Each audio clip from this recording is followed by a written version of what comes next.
What's going on YouTube? Trading Life here one more time, guys. Guys and girls, yeah, girls and girls. Yeah.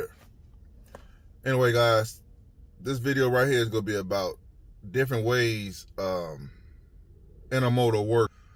Sometimes you may hear people say, well, I hear what you're saying about the rail yard stuff, but at the end of the day, that's your experience. My experience ain't been like that. Like, I was talking to a guy. He said, man, I love the rail yards, man. I said, yeah.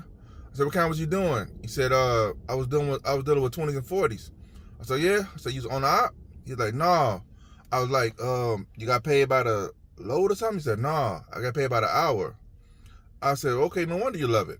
Especially dealing with 20s and 40s, you waste a lot of time doing that. So anybody who got hourly pay, or hourly wage, and they dealing with 20s and 40s, it can still get stressful because they just come with stress.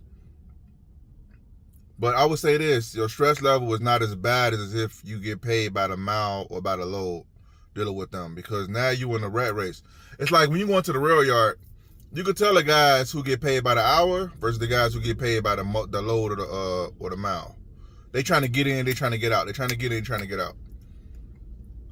When people get paid by the hour, they're in there reading books. They got their feet kicked up, reading the newspaper, watching YouTube on the phone. I remember when I was in there, I was running around all crazy style. I look up to the side in the corner of the rail yard, some dude sitting over there with his feet kicked up in the newspaper. Well, not a newspaper, but like a magazine or something, like a brochure, whatever it was that guy was reading. But he was reading something, and he was relaxed. Me, I'm running around like trying to flag down Mr. Crane dudes and whatnot.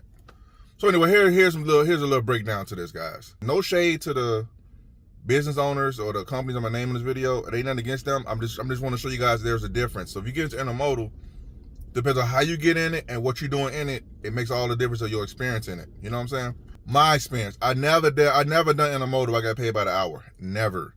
All intermodal experience I either got paid by the mile or I got paid by the load. So what that essentially means is that I don't move a box, I don't get paid. If my wheels ain't turning, I'm not earning, right? So my experience is going to be a lot different than somebody's who don't do that type of rail work. It's all intermodal work though, you know what I'm saying? So like a guy who comes to the rail yard, they get paid by the load, by the move, he's trying to get out of there as soon as possible so you get that load knocked out, possibly get to the next move to make more money for the day. That's his whole MO. And when you do 20s and 40s, or when you do the rail yards, 20s and 40s, I would say really, they're the ones that really give you the business if you don't know what you're doing with them. You gotta know what you're doing with them things. Trying to make that work and trying to piece some stuff together, trying to fix some stuff, trying to get up the road, trying to take some equipment just to get where you gotta go, it could be a task in itself. So just trying to find the right chassis to go with the right box.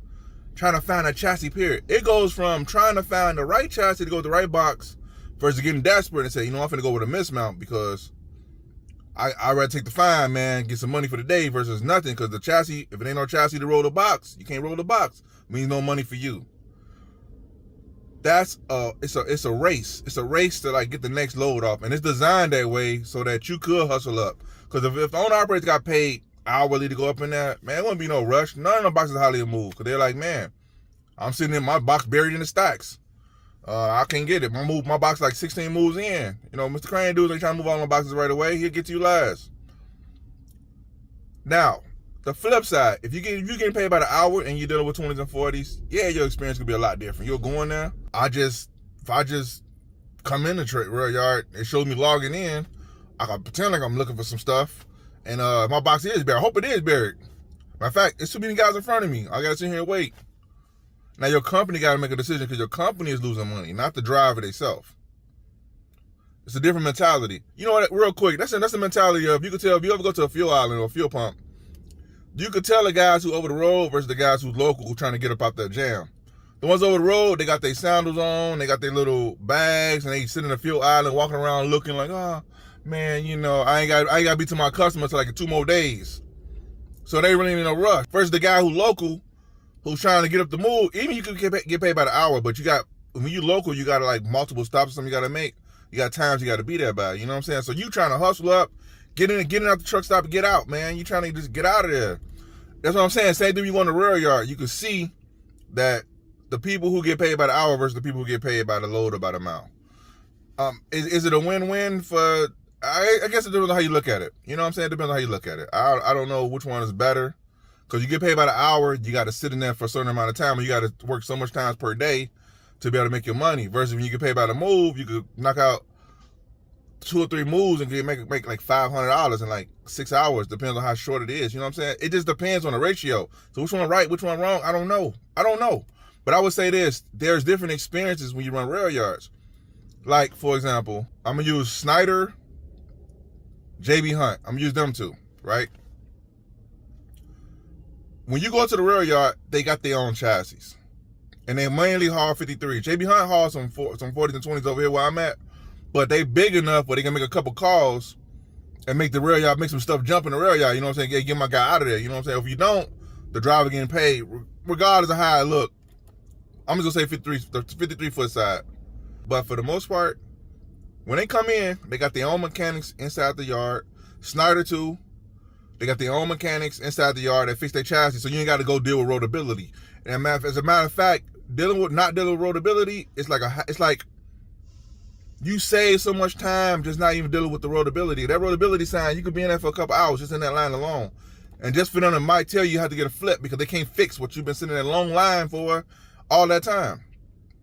Versus JB Hunt or Snyder, you come in there, it's already mounted a lot of the times. If it ain't mounted, you go get one of your chassis that's in the yard somewhere, they more likely work. If it don't work, you track down one of your mechanics in the yard, they fix it right there on the spot. Now, I call that babysitting. So that's what I'm saying. This is how you get babysat in the rail yard. Don't get me wrong, they got problems too, but I'm just trying to like show the side by side, you know what I'm saying? Like versus somebody who got to come to the rail yard, get their stuff to work, find something to make it. Well, hopefully it works. If it don't, they in the general pop, baby. They got to go to the roadability like everybody else or fix it yourself. That's why a lot of my videos, if you guys watch my videos back when I was active in the rail business, that's why I was trying to fix a lot of stuff myself, because I knew if I go set that roadability, I was gonna lose too much time trying to just sit over there wait for them guys to tell me whatever it is that they was gonna tell me. I ain't got time to be sitting in line just for them guys to turn me away to go get a flip. Now I gotta go wait another line, probably another couple more hours. Now I'm losing like a half a shift just sitting in the rail yard trying to get some stuff fixed. Versus coming into the rail yard, your stuff is already it's kind of fixed already, because already you got your 2 pieces together already, your box and your chassis. Well, I'm talking like with Snyder's and JB Hunt. I had a Snyder guy real quick. I had a Snyder person tell me, man, I did the rail yards, man. It was like really rough, man. You know what I'm saying? I was like, oh man, who was you with? And then I was with Snyder. I said, man, you ain't having rough. What was rough? You know, man, they cut out pay and all that stuff on certain runs, you know. I said, no, that's just trucking. I'm talking like if I was rough in the rail yard, well, how was it rough in there? We had to go get the box, we had to go sit in line, get at the out gate. I'm like, yeah, I get it. That's your experience. Yeah, I get it. That's rough to you. But when you've been on the other side, that ain't rough to us. We got to deal with that, the outgate stuff, plus trying to make sure stuff work. If it don't, dealing with general pop in a roadability line. So that's the difference, man. It's the difference, guys. I'm doing a video breaking down the 20s and 40s for the guys who actually want to get into it, because I got a lot of knowledge of it. And it's telling you guys, if you don't know what you're doing in that business, you will lose major time in the rail yard, man, trying to figure that stuff out. I'll make some more videos with me just talking about it versus me trying to do it and explain it. And I'm doing some more. I'm bringing a lot of content to you guys, man. I'm repurposing some of my old rail yard videos. I'm gonna give y'all the backstory of some of that stuff that was going on at that time while I was doing it. So just stay tuned to the channel, guys. For those who tune in to me for the intermodal stuff, rail yard stuff, I'm gonna repurpose some of my older videos. And I'm going to do reaction videos to my other stuff so you guys can see exactly what was going on. I can explain to you guys why I did what I did. Because I got like a lot of older videos. I still get messages doing, man, why'd you do this? You should have did that. I said, you know what? It's cool. I get it. You just see a video, a few-minute clip of me doing something I edited the best way I could and try to get it to you guys so you guys kind of get the experience I had. But I'm going to explain to you why I was doing some of the things I was doing. And maybe it'll make a little more sense. You know what I'm saying?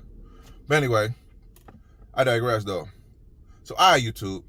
Hope this video is helpful. Give you a little understanding of what's going on here. I'll see you guys in the video. Peace.